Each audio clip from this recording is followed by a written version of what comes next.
See, attitude is going to determine a lot of what happens from our perspective.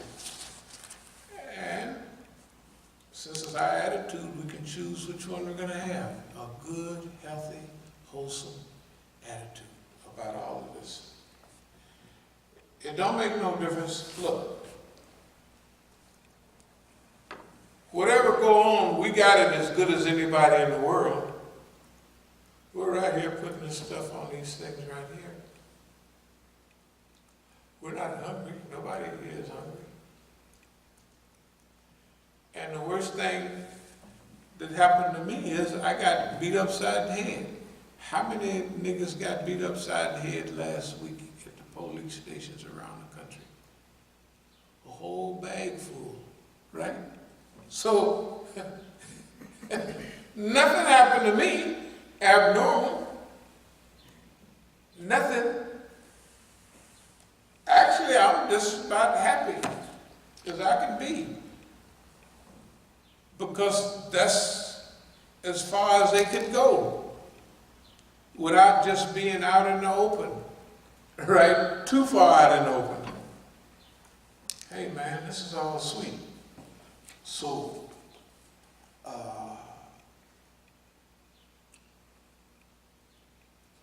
recapture our birthright. This is our birthright, what we do Islamically in America. Negative is normal, negative is normal.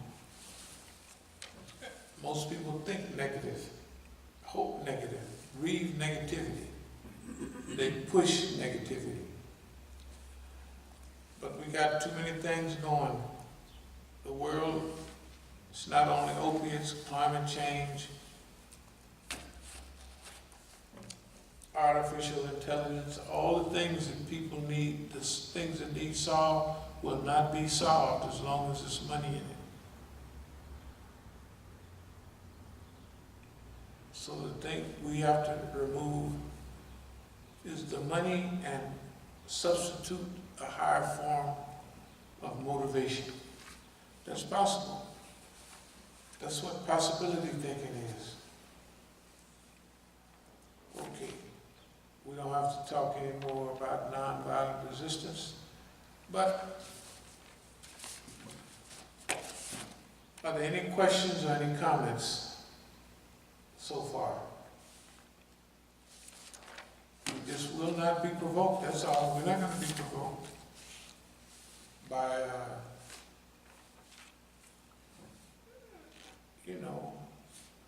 by bait. The bait don't do nothing but this bait. It don't put nothing on the thing. The bait don't catch nothing. It gets caught by something.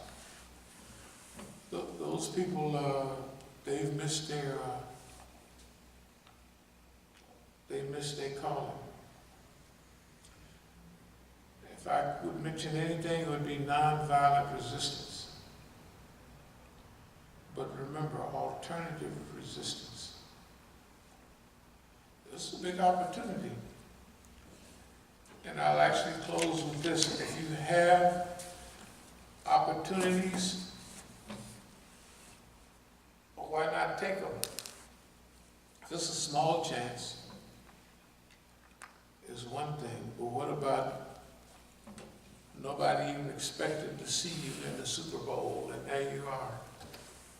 Like that team, what was that, Virginia just won last, they just throwed the ball up in there and it happened to go in. Now then they went somewhere else and won whatever that was, I guess. Nobody expected them to be there. And probably they didn't expect to be there either. Okay.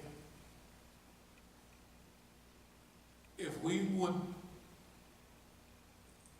have gone over all our histories as individuals and as a collective, none of the futurist thinkers would have put us all in here at this time with these goals in mind. They wouldn't have did it. They would have did it because of the environment. Niggas are not made like that. They can't do it. You know what I mean? Like J. Edgar Hoover said, it's be hard to put the pants on the elephant as it would for the Negro to practice true Islam. True Islam, you know, halal and haram and all that. He just didn't believe it. Okay, so he didn't believe it, and he's going to use his governmental power to make that come true. Remember, they believe in making things come true. They got a picture of what they want on this earth, and they work toward it hard, and they work at it all the time. So, we're going to need a lot of help.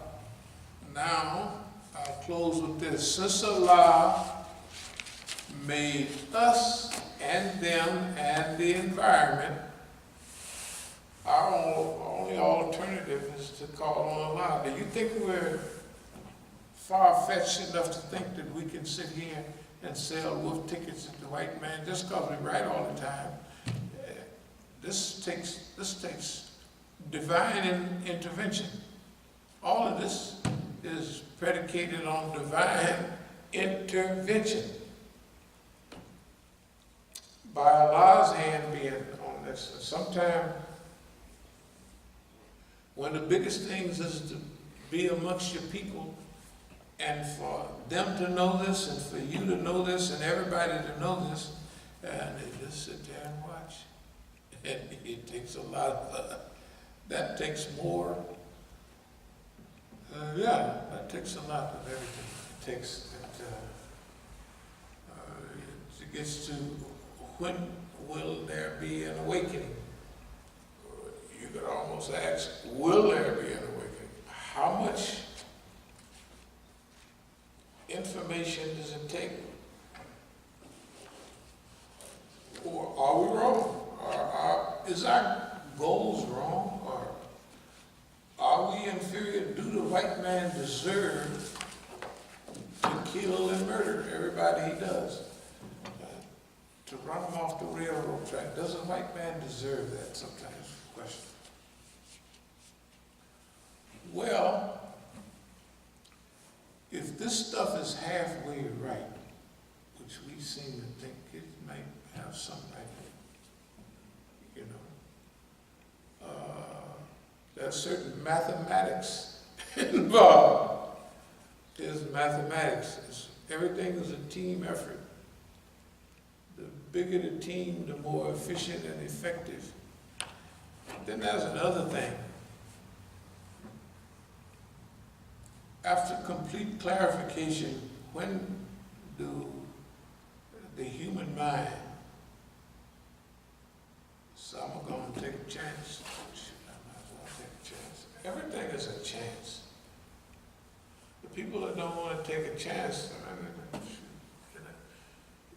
you can live a civil servant's life without taking too much chance, but you just die. When you die, you're just like somebody working in the post office.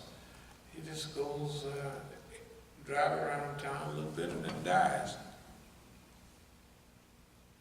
You ever see the old Negroes driving the Cadillacs and everything? That's what they do. They retire and they die. Civil servants retire and die. That's what they do. Now, they don't get too far. You don't get above, you know, carrying mail or a police officer, somebody that's not too bright. That's as far as you get. You don't get no further than that. Hell, they can't, they don't, if you want to become a better human being, you have to sometimes throw off the shackles of slavery. That's all it is modern slavery. So, man, I think the brother is right.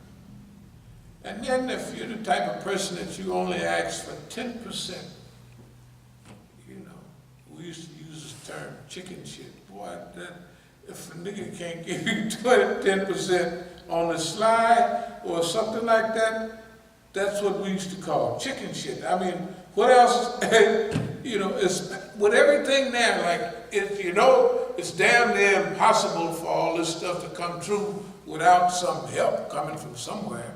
Yeah, sure is a little help here, coming through under the door.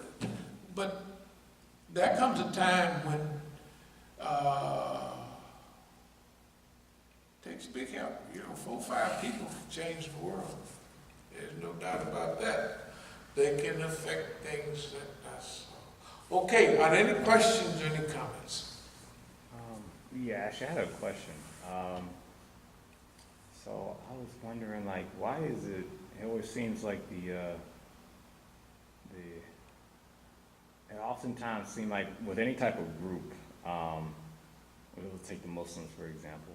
So you have one group that wants to try to implement an agenda that's kind of close to what they say they are, what they call themselves. Say Muslims, a group of Muslims want to implement an Islamic agenda for something happening.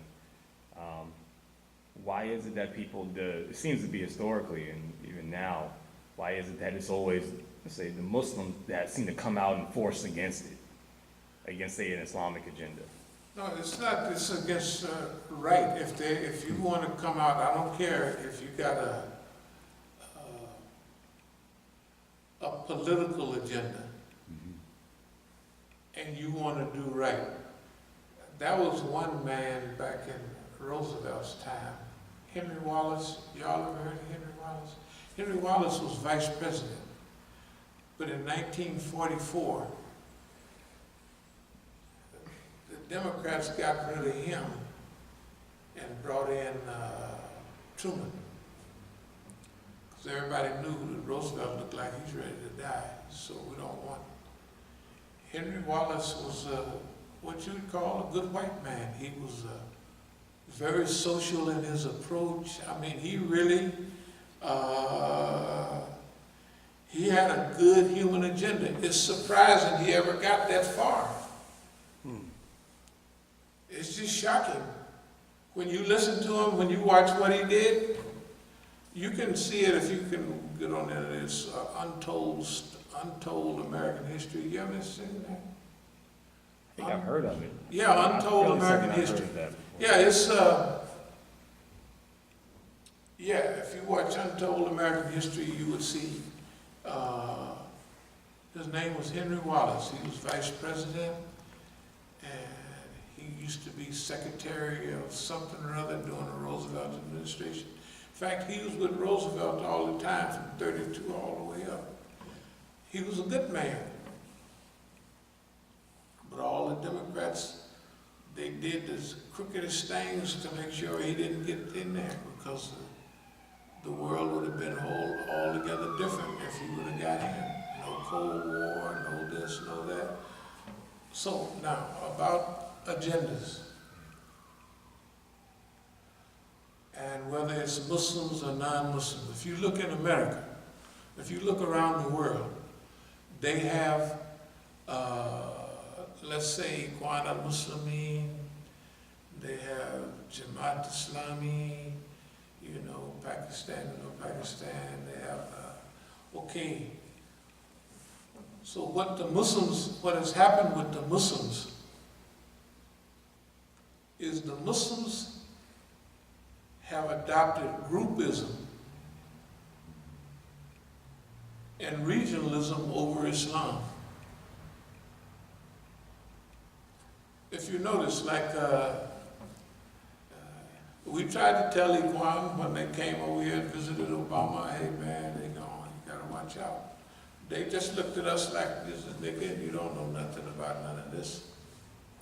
Remember we talked about evolution and we said the Muslims are evolving, but history is traveling at 100 miles an hour and they're traveling at 30 or 40. They're evolving, but it's behind the curve.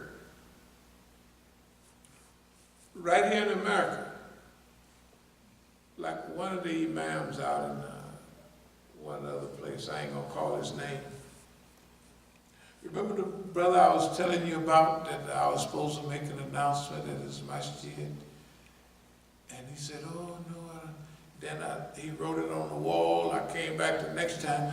Oh, is that true? What happened? Where? I said, see right there, you got it wrote on the wall. So the Muslims will let the organizational leader steal their akira from them. That's deadly.